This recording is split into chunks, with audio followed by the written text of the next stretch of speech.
Samajwadi party का हरियाणा में कोई जनाधार नहीं है। तब मैदान कांग्रेस का था और वक्त भी कांग्रेस का था, लेकिन हरियाणा में कांग्रेस ने एसपी का साथ नहीं थामा और अब अखिलेश की पार्टी यूपी में हरियाणा का हिसाब किताब करने की तैयारी में है।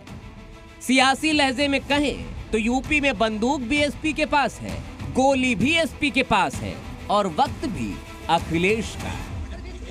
गठबंधन में सपा ने कांग्रेस को 2 सीटें देने का वादा किया है। सपा जो है 2 सीटें कांग्रेस को देने के लिए तैयार हो गई है, जिसमें गाजियाबाद और खैर की सीट है।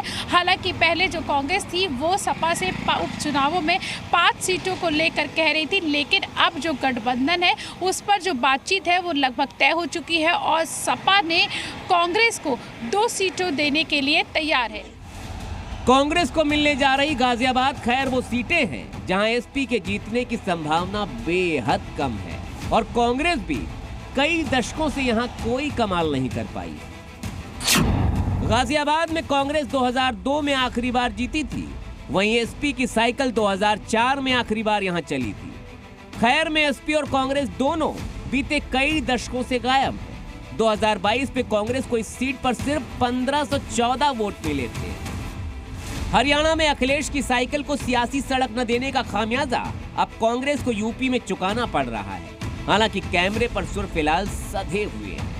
समाजवादी पार्टी और इंडिया गठबंधन में शामिल पार्टी, खासतौर से कांग्रेस, सभी नेताओं में सीटों के बारे में आम सहमति हो गई है।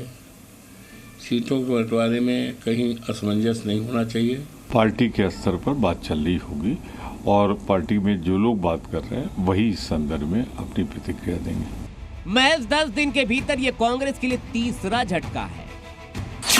पहला, हरियाणा में करारी हार मिली, दूसरा, कश्मीर की सत्ता में भागीदारी रही और तीसरा, यूपी में गठबंधन लेकिन भाव नहीं मिल रहा। जम्मू कश्मीर के चुनाव के परिणामों ने इंडी गठबंधन, कांग्रेस और समाजवादी पार्टी की कलई खोल कर रख दी है। जो झूठ का गुब्बार राहुल गांधी ने फुलाया था लोकसभा के चुनाव में, उसमें पिन चुभ गई है।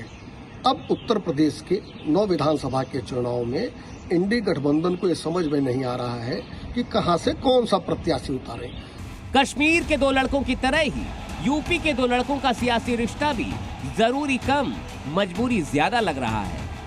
इस दरार को महाराष्ट्र से आई तस्वीरों से भी समझा जा सकता है।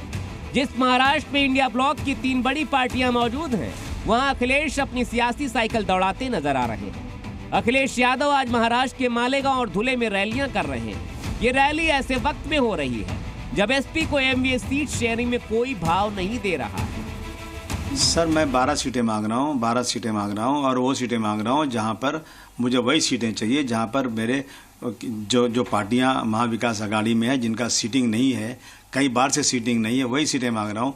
भिवंडी में 90 से उस भिवंडी वेस्ट पर कांग्रेस चुनकर नहीं आई है। आज भी मैं कहता हूँ कि यदि वो सीट छूट जाएगी और कांग्रेस लड़ेगी तो कांग्रेस चुनकर नहीं आएगी, वो सीट मुझे दे दें, मैं चुन के आ जाऊँगा।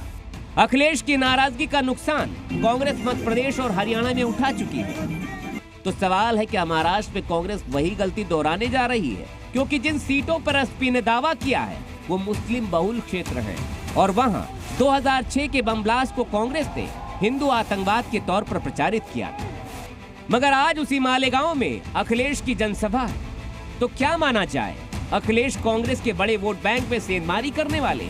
एमपी और हरियाणा की पिक्चर महाराष्ट्र में भी रिलीज होने वाली है और क्या इसका असर यूपी उपचुनाव पर भी दिख सकता है?